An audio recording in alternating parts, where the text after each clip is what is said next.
Hello, everyone. Mr. Care here.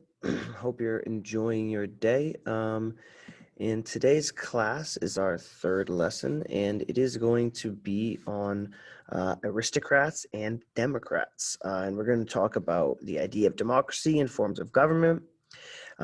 This is where we're going to start noticing some differences that kind of relate to the modern day. So it's pretty important to how we live our lives now.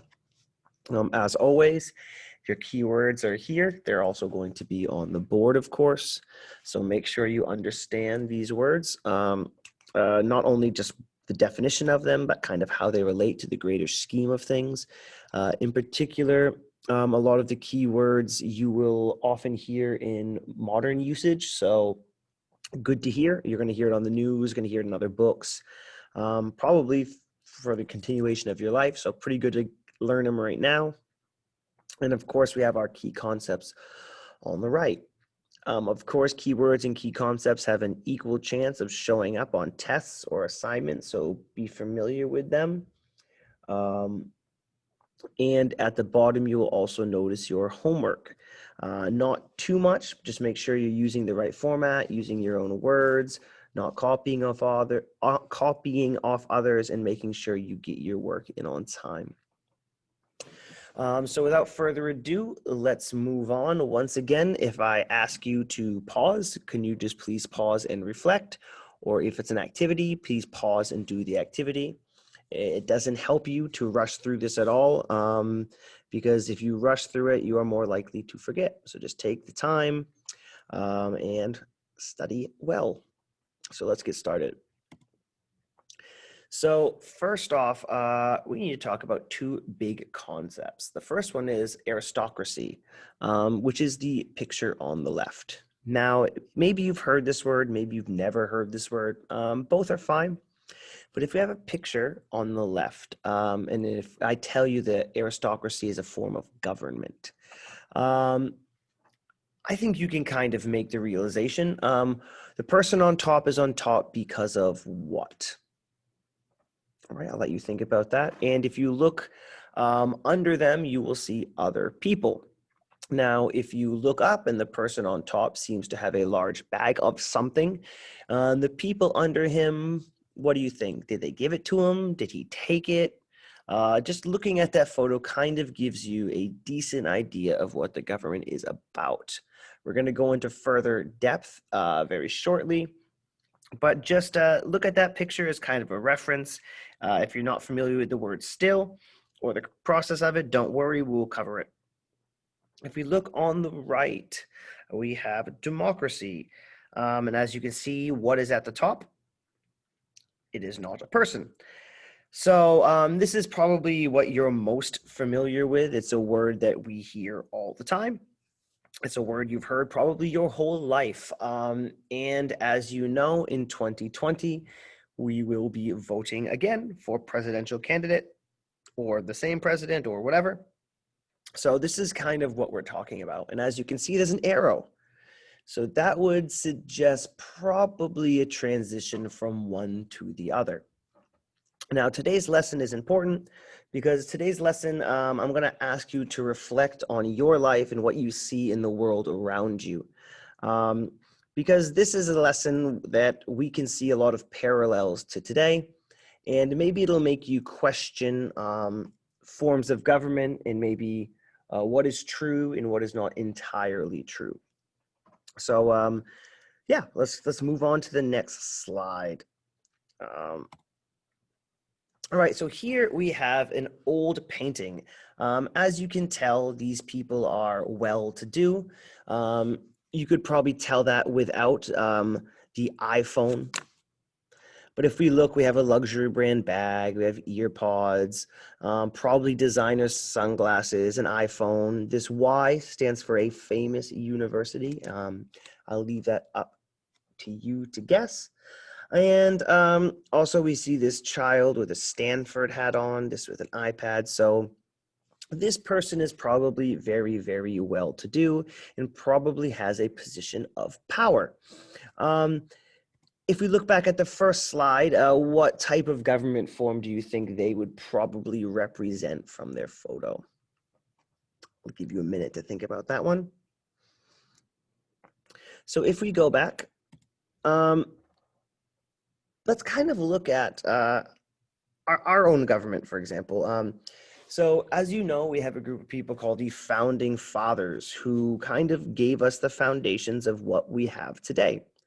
Now, that being said, we need to raise the question of our country and our form of government as well, because we get our form of government from this Greek time period. So we are kind of stepping on their shoulders, if you will, or sitting on their shoulders. So when we think of the Founding Fathers and we think of, for example, the first president, we have George Washington. And let's talk about two other founding fathers. We have Thomas Jefferson and Benjamin Franklin. By now, we should all know their names. Um, Two of them are on our currency, and the other one you should have heard about by now. I'm not going to get too much into U.S. history here. But what we need to look at, if these are our founding fathers, the people who use this Greek framework to build our government and found our government, it's important to know what side are they on. Were our founding fathers completely democratic, where they wanted everybody to be equal, or were they protecting their own interests and maybe being a part of the aristocratic class? So let's have a look at their backgrounds, and we can make a decision from there. So if we look here, we have George Washington on the far left, who was born into a wealthy Virginia family. He owned a plantation, so by extension, he had slaves. He invested in companies, and if we look at, if we translate his wealth at the time of death, and translate it in today's currency due to inflation and everything, he had about $525 million by today's standards. So yes, he was very, very wealthy, lived a very, very privileged life. Now we're going to look at the middle, at Thomas Jefferson. He was born into a wealthy family that had royal lineage from Scotland, which means somewhere in his ancestry he was related to some member of the royal family. He had a plantation and slaves, and he even had a child with one of his slaves, Sally Hemings, which was a major scandal. And it has been confirmed to be true after DNA testing. And if you're interested, you can even look it up, and you can find one of his relatives. He was a leader of Virginia, which was very, very powerful and rich at the time. And he had a wealth of about $212 million by today's standards. And finally, if we look at Benjamin Franklin, he started a printing company and was a land speculator. He produced Poor Richard's Almanac, and he had a wealth of about $10.3 billion by today's standards. Now, if we look at these men, all born into wealth except for Benjamin Franklin, all were fairly successful and had amassed great wealth. Now, there is nothing wrong with getting large amounts of money if you are, working hard and being a noble person. But now here's the thing we need to consider. These founding fathers created our government and gave us a lot of freedoms that weren't previously afforded to us by the UK. Now, if we talk about democracy and voting, they wanted to found a democratic country. But is it a democratic country if Black men or women or white men who don't own land or Native Americans, is it a democratic and free country if they are not allowed to vote or participate in the government? That is the big question. How much vested interest did these three men have in making a government that worked for themselves? Because as we know, the population of white men who didn't own land, Blacks, slaves, Native Americans, women, they made up a large percentage of the population, but they had no political power and had no choice as far as their freedoms. So that begs the question, at the very start of our country, were we an aristocracy, where the rich and noble at the top get the lion's share of the goods, or were we a democracy? Now, that's something I will leave up to you, because that is a very problematic question. Of course, our founding fathers did great things, gave us freedoms not afforded to us by other countries, but at the same time, were they making a government that worked for the rich and wealthy, and in this class, whites? Is that true or not? I'm going to leave that up to you, because remember, all of these things will have parallels. What we study today will have parallels now to the modern world. So that is why this unit, this lesson, and in particular history, is very, very important to learn about, because history goes in circles.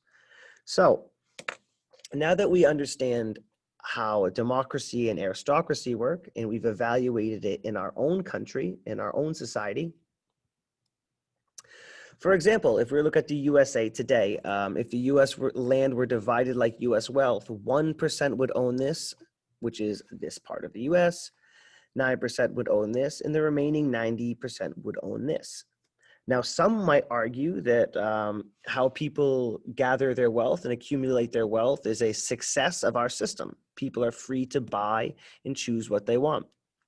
And while that is certainly valid, if we look over here to the right, if we look, 25 out of 100 US senators have attended one or more Ivy League schools. So Ivy League schools being Harvard, Yale, Princeton, Brown, Stanford. So that's about 25% of US senators. It might seem like a low number, but please remember how young our country is. So if we add time to that equation, it actually makes it seem like a higher percentage. 14 out of 43 American apprentices have attended one or more Ivy League schools, so the schools that I mentioned before. And 57 out of 109 Supreme Court justices have attended one or more Ivy League schools. So that is more than half. So these are people who generally represent us in our government and in our democracy. Now the question to ask is, if these men were founding a country that was either made for the wealthy and rich, or a country that was founded by everybody, then why does our current country look like this? So that, once again, is not my opinion. This is just a question put forth because this has reflections of today's society. To give it one more example, it is 2 million years ago. You are the first upright human ancestor, Homo erectus. You're the first ape man, so to speak. You immediately begin making the 2018 median United States income. Median means middle, so the average salary of an American family. You never spend a penny, not a penny for 2 million years, and your net worth is still 4 billion less than Jeff Bezos. So once again, who controls power, who controls wealth? This is something that we're going to see mirrored in Greek society. So let's have a quick look. Obviously, this did not last forever. There always becomes a point where the people at the bottom are not getting enough to satisfy a standard of life, and eventually there will always be changes. So at the start, Greek city-states were run by kings or chieftains who relied on wealth from others to finance their military and keep the peace.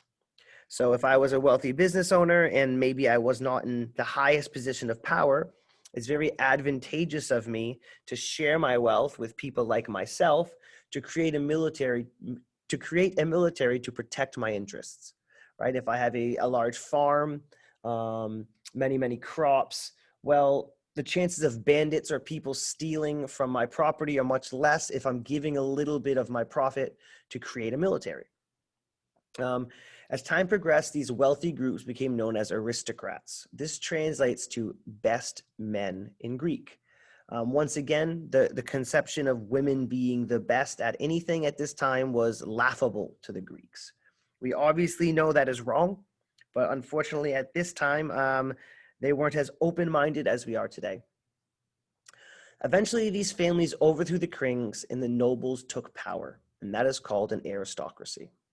So when the wealthiest, whether it's 5, 10, 1%, when they are able to take control of a government and make things work in their interest, which is always against the interest of the population, that is called an aristocracy.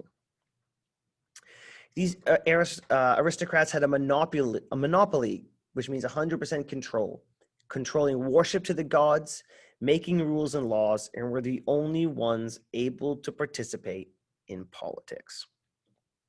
So the general population had no political power whatsoever. Very similar to the start of the US when slaves, non-landowning whites, women, Native Americans had no political say as well. So very, very similar. So one thing to remember is it's easy to see how a culture replicates their religion. Unlike Christianity or the other major world religions today, Greek gods weren't concerned with what we as humans did. So the gods were up on Mount Olympus, chilling out, doing their thing. They didn't care what we did. To them, we are farts in the wind, so to speak. We are not important to them in any way, shape, or form. Greek gods were also in a hierarchy. So if you look at the photo to the left, which meant certain gods had more power than others. Of course, Zeus is the king of the gods, so he's pretty much free to do whatever he likes. Now, if your religion is based in such a way where certain gods have power or privilege over others, it's very, very likely your society will follow this, right?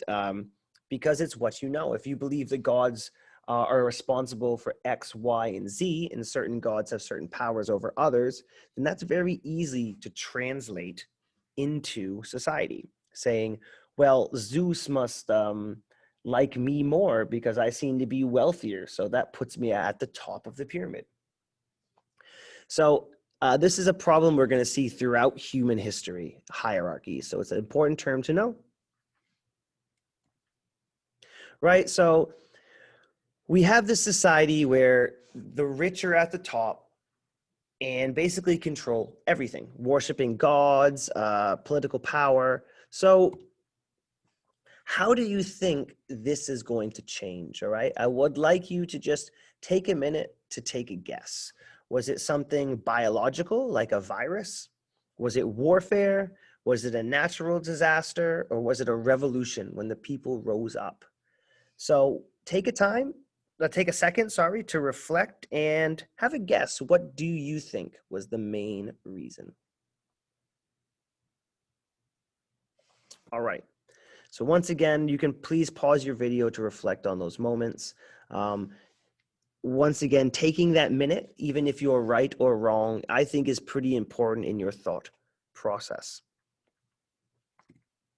So this is what happened. It is not as you'd expect, some huge scale war, destroying of or murdering of the nobles. It wasn't like that. It was more of a gradual change coming from a different class of people. And let's talk about these special types of soldiers. As city-states grew in size and wealth, a new class of wealthy non-aristocrats emerged. They were able to provide weapons and materials for soldiers, and the hoplite was born. So, like we mentioned earlier, before wealthy families would pool their money together to a king or to a chieftain, and they would provide supplies for soldiers. So at that point, the military was mostly centered around the head of state or the leader of an area.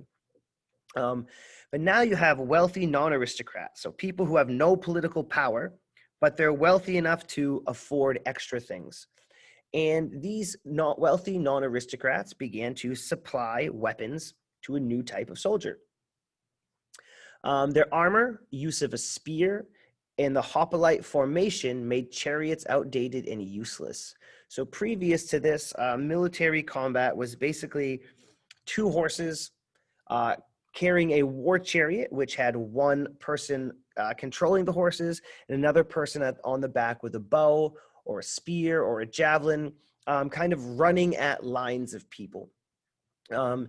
Unfortunately for them, the hoplite formation, called a phalanx, which we will watch a video about later, was basically the perfect countermeasure to the chariot. So instead of all of a sudden chariots being the be-all end-all, all of a sudden we have a new type of unit who makes chariots irrelevant. As they grew in number, they increasingly wanted an active role in politics. And why wouldn't they, right? Their numbers are larger than the aristocrats, but yet they have no political power. Um, this was further supported by commoners who increasingly looked for better management. So, of course, commoners aren't going to like a society or a group of people who make them outcasts. I mean, I think that's generally true to most things in the entire world. Nobody likes to be on the outside looking in, and people will always protect their own interests. And in this case, political power is a very, very good interest, right? So this political landscape was ripe for an upheaval, and it soon experienced many. So here, I would like you to watch this video I've posted down below. It's only about 5 or 6 minutes, but it explains why a hoplite were so important: their war formation, their equipment, and their rise to power. The hoplite are kind of the spark that lit the fire for governmental change in the Greek world. So please go to that video and watch it. It's only 5 minutes, but it will give you a wealth of knowledge, which will totally help you on future exams. All right, so here's the problem. Here we have some people, pretty controversial people. And there's one title we use for these types of people. They're people who take complete political control of an area or a place. And we call these people tyrants. For example, most of these countries had democratically elected representatives, and then these people usurped or took power completely. Hitler did this before World War II started. I believe it was called Kristallnacht, where the German government voted to give him absolute control to fix an issue, which he never then relinquished control from. Julius Caesar, not entirely similar, but basically made the democratically elected institutions subservient to him, so that he had complete and utter control of everything in the Roman Empire. With Mao Zedong, he became the head of the Communist Party and basically took control of the entire party and made him the sole leader of China. Joseph Stalin did the same thing in the Soviet Union. Xi Jinping has done the same thing just recently in modern day China. So you can see tyrants are pretty popular in China. And then we have Kim Jong-un, who has what we would call a dynasty, which is power passed down from father to son or from family member to family member. Now, that being said, these people throughout human history are kind of looked at in a negative way. Probably except for Julius Caesar, he tends to be liked by many, many people due to his charisma and just kind of his big personality. Now, does that mean necessarily that a tyrant government, a government ruled by one person, is always bad? What I would like you to do on a piece of paper, I would like you to take 3 to 5 minutes. Here we have a Venn diagram. On the right side, I would like you to put democracy, and on the left side, I would like you to put, let's say tyrants. Okay, so I am going to give you one quick example here. Tyrants. Okay, and I'm going to go over here. Democracy. Okay, and as you know, with a Venn diagram, the middle is always going to be the same. All right, so let me move this a little bit further. Okay, I guess that's as far as I'm moving it. So what I would like you to do is on a piece of paper, try and do a couple, right? Because this is a reflective part to think about what is good and what is bad. So what is good about a tyrant? I'm going to say, ooh, no capitals. Intelligent.